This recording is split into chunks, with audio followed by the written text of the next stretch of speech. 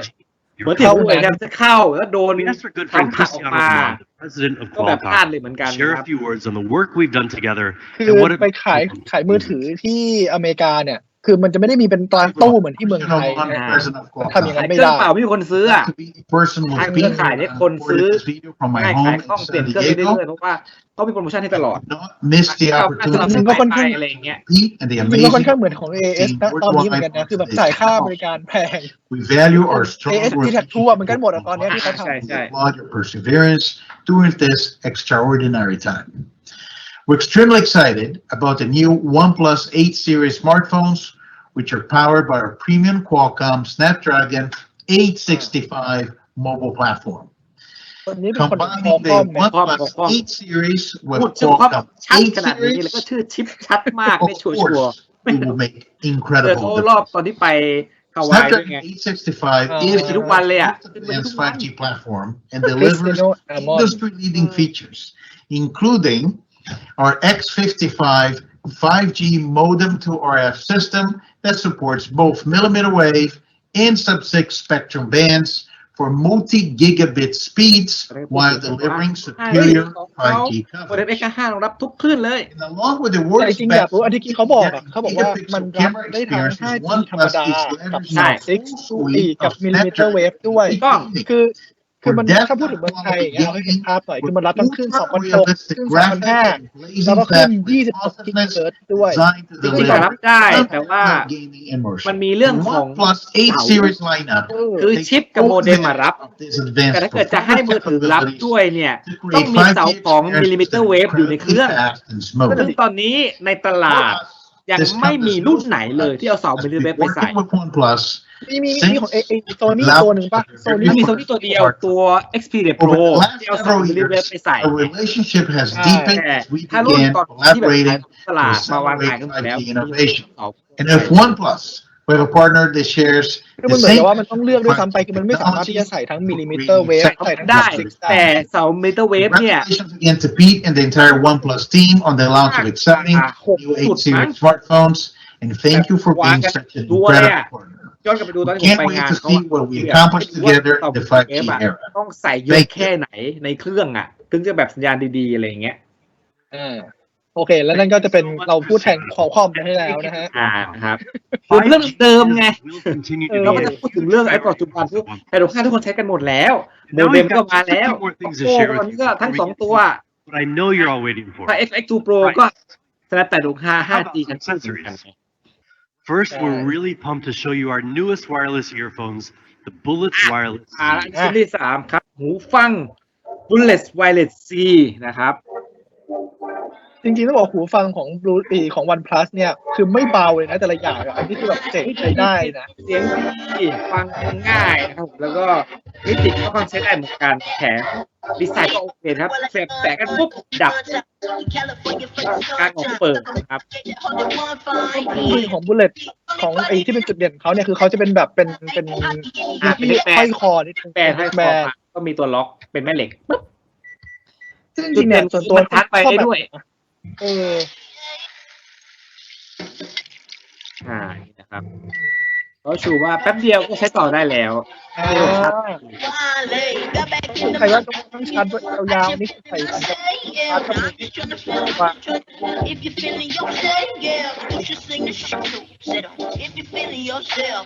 อันนี้เหมือนเสียงทางกิมขาดหายไปชาร์จ10 นาทีใช้ได้10 ชั่วโมงใช่ With the new Bullets Wireless Z, you just have to charge for 10 minutes and you can listen to 10 hours of รอบ podcasts. นี้กับมีการเพิ่มสีสันให้มันดูสดใสมากขึ้นครับรอบที่แล้วจะมีแค่ดำ 20 hours of playback time. That's literally almost a เขี full ยว day. อะไรอย่างเงี้ยนะครับตอนนี้ก็เป็นสีแบบ Super lightweight สด with ขึ้นน่าจะ incredibly ให้ low. แมทช์กับตัวสมาร์ทโฟนOnePlus 8นี่ไงครบเลย Colors include black, blue. สีนะครับก็คือมันจะแมทช์กับไอตัว We เรื่อง know ของ a เขา lot นี่ of you love that sandstone look and feel. I know I do. อันนี้มีเคสเป็น sandstone bumper ก็คือจะเป็นฟิลน่าจะเป็นฟิลเดียวกับตอนช่วงรุ่นแรกนั่นเองนะครับเป็น sandstone bumper นะครับ You can also choose from cyan ซึ่ง or มันจะมีหลายสีด้วย And we've got one more really cool case to talk about. Maybe you've seen this character, Mr. A. His creator is one of the world's most famous and well-known street artists, Andres Saraiva, who's worked with fashion brands like Louis Vuitton. And now he's collaborating with OnePlus. เขาพูดถึง Three cases in his คือเขาพูดถึงดีไซเนอร์คนหนึ่งครับซึ่งตรงนี้คนนี้เนี่ยก็คือเป็นคนที่ทำเรื่องสตรีทอาร์ตที่ดังมากๆแล้วก็เคยไปร่วมงานกับทางลุยส์วิตตองมาก่อนนะครับก็เนี่ยมาออกแบบเคสให้กับทาง OnePlus ด้วยนะครับ Will only be 10,000 of them, so keep an eye out มี for แค่ more. 10,000 ชุดเท่านั้นนะครับผม Okay. Finally, what you've been waiting for this whole time. Prices. เอ้าที่สุดเดี๋ยวไหนบอกจะมี OnePlus 4ตัวเลขตัวนึงไม่มาเหรอ $95. อะไรAnd ตาม for เรื่องไว้เล่นก่อน ราคามา we've ก่อน got two options for you. 49.95 50 เหรียญ 128 gigabyte version is ราคาดีนะ ดี ไม่ตอนนี้ราคาขึ้นแล้วนะจริงๆราคาดอลลาร์มันขึ้นแล้วมันแข็งขึ้นกว่าเดิมหน่อย33แล้วมั้งอันนี้ก็700 เหรียญแล้วก็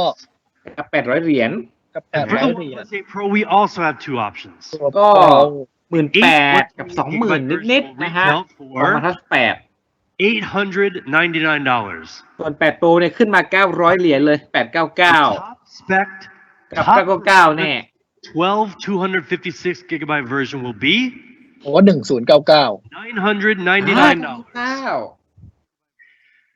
In North ก็ America, it will be พอ available กับตอน for more than ever 7T before. 7T Pro นะใกล้เคียงกัน Open แต่ตัว sales will begin on 8เริ่มต้นมัน April 700 เหรียญเนี่ยมันก็อยู่ที่ราวๆ 20,000 กว่าบาท Availability นะ on more คือถ้าเป็น channels. ตอน7เริ่มต้นมันหมื่นกลางๆนะมัน18,000แต่อันนี้เนี่ยราคา Open sales แต่อันนี้ขึ้น 20,000 ละเพราะว่านี่ยังไม่รวมแวตด้วยน่าจะแพง But ใช้ hold ได้ on, อยู่ one last thing before we go on.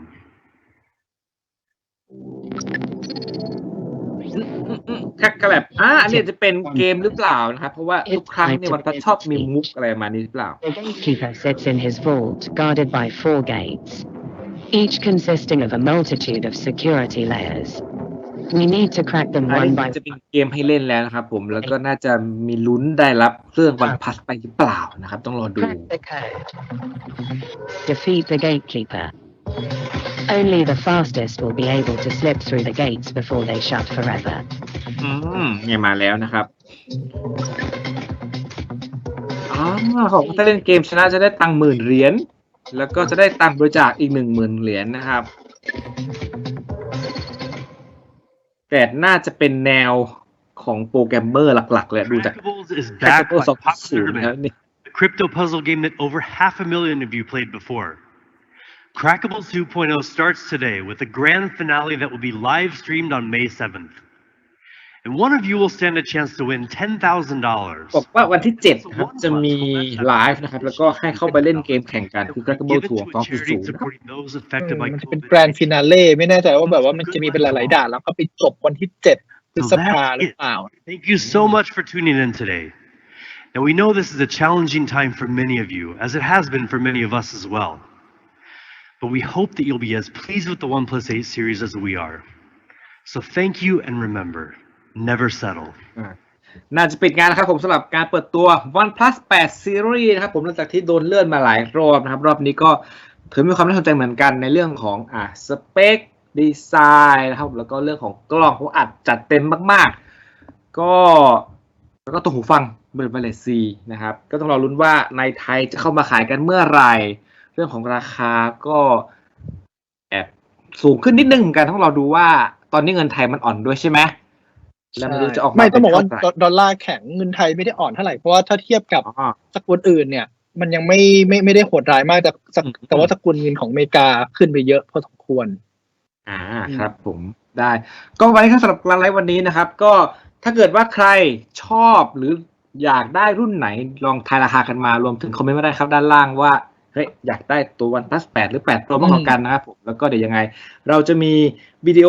หรือมีคลิปสรุปให้ครับงานเปิดตัวทั้งหมดแบบสั้นๆรวดเดียวจบไม่ถึง5นาทีสั้นไหมวะ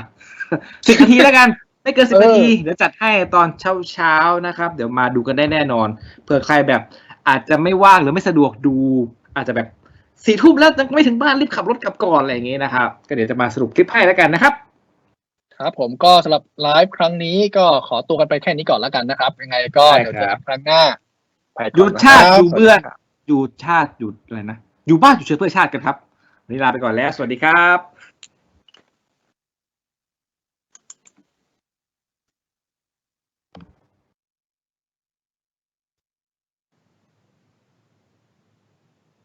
เอ็นแล้ว